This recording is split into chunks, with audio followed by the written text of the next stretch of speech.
Hi, I'm going to show you how to create a very simple C# Visual Studio 2012 application using the desktop, and how to zip it and send it in an approved manner that we are looking for. Again, this is Visual Studio 2012. Works the same in 2013, pretty much in 2012. But let's get started. So we're going to click on Visual Studio 2012. I have it on my desktop, and you get your main menu. Click File, New, Project. Now you notice it's got all kinds of hotkeys. I choose most of the time not to use the hotkeys, but it's up to you. Make sure that you have Visual C# highlighted, Windows Form application, because we're going to do a form application. In a little bit I'm going to show you how to do a real basic console application. Now, when we get down to the location down here, click Browse. Click on Desktop. This takes it right to your desktop. Create a folder, and I'll call it C# Hello World. Highlight off of it, click on it, and I'm going to select that folder. And Windows Console Application 1, I'm just going to change that to Hello World. Say OK. And at this point, it's going to pull up my IDE, Integrated Development Environment, and here's the form. Make it a little bigger. Now, over here on the right are your properties panels for everything you touch. This is my form. So the first thing I'll do really quick, instead of just saying form, I'm going to say text is Hello World. And it's got all kinds of properties on it. And then we're going to go to up, down, fonts. Here's the name right on top. Now watch this. If I change this to Hello World, I don't use spaces, and I hit enter, notice up here it's going to change the form name to Hello World also up here. So we have that. See where it goes using. See now where it says Hello World, just so you're aware of that. So let's go back to our design, and to do a basic Hello World, we are going to go to our toolbox, All Windows Forms, and we're going to need three things. We are going to need a text box. We are going to need a button, because users use buttons. And number three, they are going to use a list. See, right here, label, here, and I'm just going to move them out here. Button, here, and last is a text box. And notice they're alphabetical. And we're going to haul out the text box. Now we have the three articles that we need, three items. I'm going to line them up somewhat in the middle, just to make it a little easier for us to see. And notice, see how that little blue bar appears? Helps you line it up really nicely. I can line it up here, I can line it up here. But what I'm going to do, just for demonstration purposes, I'm going to make this really big button. I want people to really see this button. So, first thing I'm going to do is go to the label, notice the text, and I'm going to say enter text here. I'm not going to change the name. Notice this changes up here to enter text here. I'm going to go into this, and just for good programming manners, I'm going to change the name to, instead of text box 1, name it a little more descriptive, TXT, and I'll call it Hello World, just so we have that. So we've changed the name. Now there's some other things we can change too, just for fun. Is scrolling down, notice we have several ways to do it. We have categorized, alphabetical, properties, events. So I'm going to say categorize. That's usually what does best for me. So I'm going to click on, first I'm going to click on font, and we will make this, I like Franklin. So we'll just make it Franklin. Just scroll down a little bit to Franklin, Gothic, heavy italic, 16, 14, 16, doesn't really matter. I'm just showing you how to do it. And say OK. And notice the box got a little bigger. Just to make it easier, I am going to move this box a little more this way, a little more this way. And notice how that went on the top.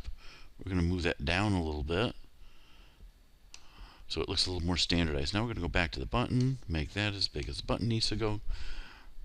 And just so you see, it has some other ones. 4-color, Windows text. 4-color is the text color, just so you're aware. So we will make that just for the heck of it. Go to custom, make it red, just for fun. Now we scroll down, we can go into the behaviors, data, the design of it itself, but see how they're all nicely categorized? This is how you usually want to have this.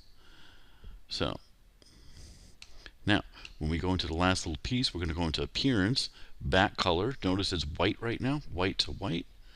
I'm going to change that just for the fun, just to show you how to do it. And you can have system colors, which are standard web colors. See? And now I'm just going to go into custom colors, and I'm going to make it yellow. Just so you see, we can make it yellow. Now we're going to go down to the button really quick. Do a little bit of the same stuff. Categorized. Font, I always adjust my font first. It's just a personal preference. And again, I'm going to make it Franklin. Franklin Gothic. Heavy italic. And since that's a big old button, we're going to say 28 font. And say OK. And notice it says button 1. That's not really good. So we're going to change the text on that to, from button 1 to press me. A couple exclamation points. And just so you can see this now, it says press me. We can change the 4-color, which we talked about a little bit before. Go to custom, make it red. See? That's the 4-color. You can put an image in there. We didn't do that. And we'll go on top to appearance, back color. Make it anything you want. See how we can change the colors of that? And we have a background image, background layout, cursor, flat appearance, which is pretty standard. And we can border color, border this. Mouse over back, mouse back, just so you see we have all those things. We're not going to touch any of them now, but now we're going to get into the meat and potatoes. So we have this. I'm going to double click on press me. It's a button. This is going to create a function. And the function is called button 1 click. So what we're going to do is click on this. Message box. It's a little slow, just give me 1 second. There we go, it's catching up now.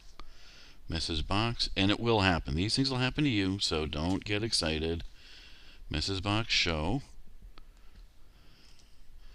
with parentheses. Always put a semicolon at the end, and I'm just going to say hello world. Close it off. First thing we're going to look for is little red lines. See how there's no red lines? Red lines indicate errors. Now, if I just for the heck of it remove that semicolon, see that little red line? It means there's an error. I'm going to take that away by putting a semicolon. From here, I am going to click my start button up here. Really easy, really simple. And give it a few seconds. It is going to build the project, and it's going to do it basically in a debug mode. Finally. Okay, so we're going to enter in the text box. Hello. Press me. We get a message box that says hello world. Oh, that's really weird. You know why? Because this doesn't understand that right now. So what we're going to do, close this down, and we're going to figure that out. So see how the message box, no matter what I click, it's going to show hello world. how we're going to deal with that is go into var, which is a variable, hello world equals txt hello world dot text. Okay, what I just did with this, I made a variable that whatever goes into the text box text is called hello world. Take this, highlight it, Control C, Control V. Pretty simple now, no errors. Let me click the start button.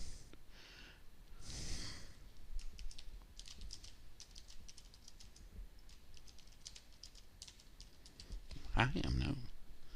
And look at that, hi, I'm now going to appear. Now that's pretty good, but that's a pretty boring text box. So what we're going to do from here, and it's really easy to do, is message box show hello world, put a comma in it, double quotes,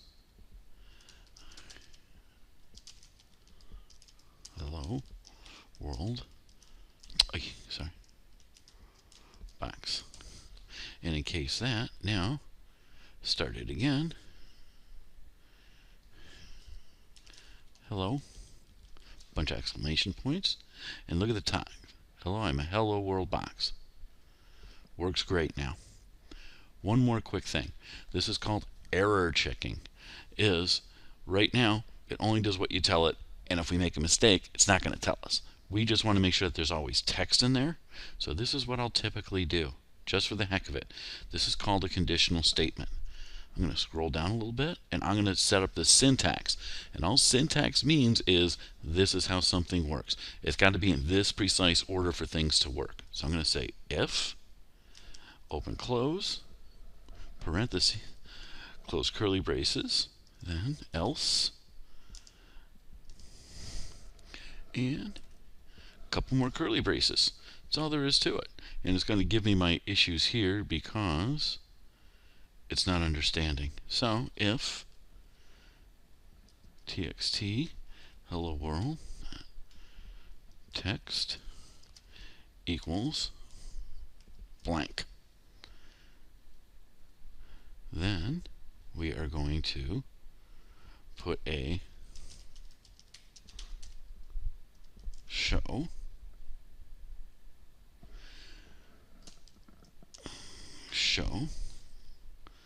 and just a real quick, please enter text,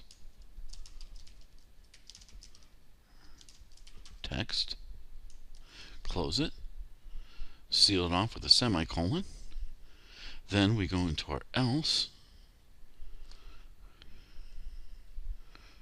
Down here, else, just take this stuff, copy, or cut, actually, paste. And notice it doesn't like this, right, like this. So we're going to try to create a space here. And we're going to run it.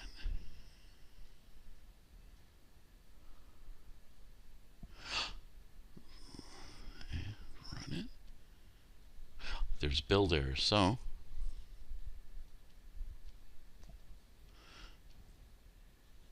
see? Something goes wrong with it because, see that? You cannot explicitly call this string to bool. What that is saying, really simply, is it won't take the text box by itself.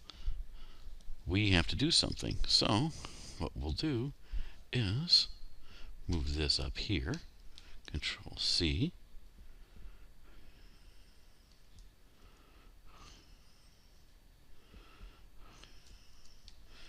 Control V, delete that a little bit, make it a little cleaner, and copy this because we're going to want that in a couple places just to be safe. Now, var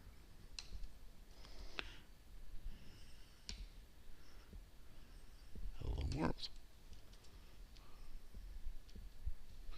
If hello world equals, notice that went away. So Now this is where the fun starts. You see that down there? It's saying, wait a minute, I don't like that. That's red. You know why? Because we've already declared it. Delete that. See how this works? Visual C++ won't let you make a mistake. We're going to delete this one too. So, see how nice that is? So now you know. Now we're going to run this. Start. Notice there's no errors anymore. And we're just going to leave that blank. Please enter text so it notices that there's nothing there. And then type in hello. Press me. There it goes. Hello. Say OK. Do it again. Hello, Bob, just so we know it's different. And there it is. Hello, Bob. Now the last thing we're going to do is, as always, always save all before you finish. That makes sure that we get the most updated forms that you have. And see this? That's our C# Hello World file. Now, this is what we need. This is very important, very explicit. Right click, send to, compress zip folder and everything. This right here is what we need. So now you know how to make a very basic Hello World file, and you know how to zip it and send us the entire file that we need. Thank you very much, and have a great day.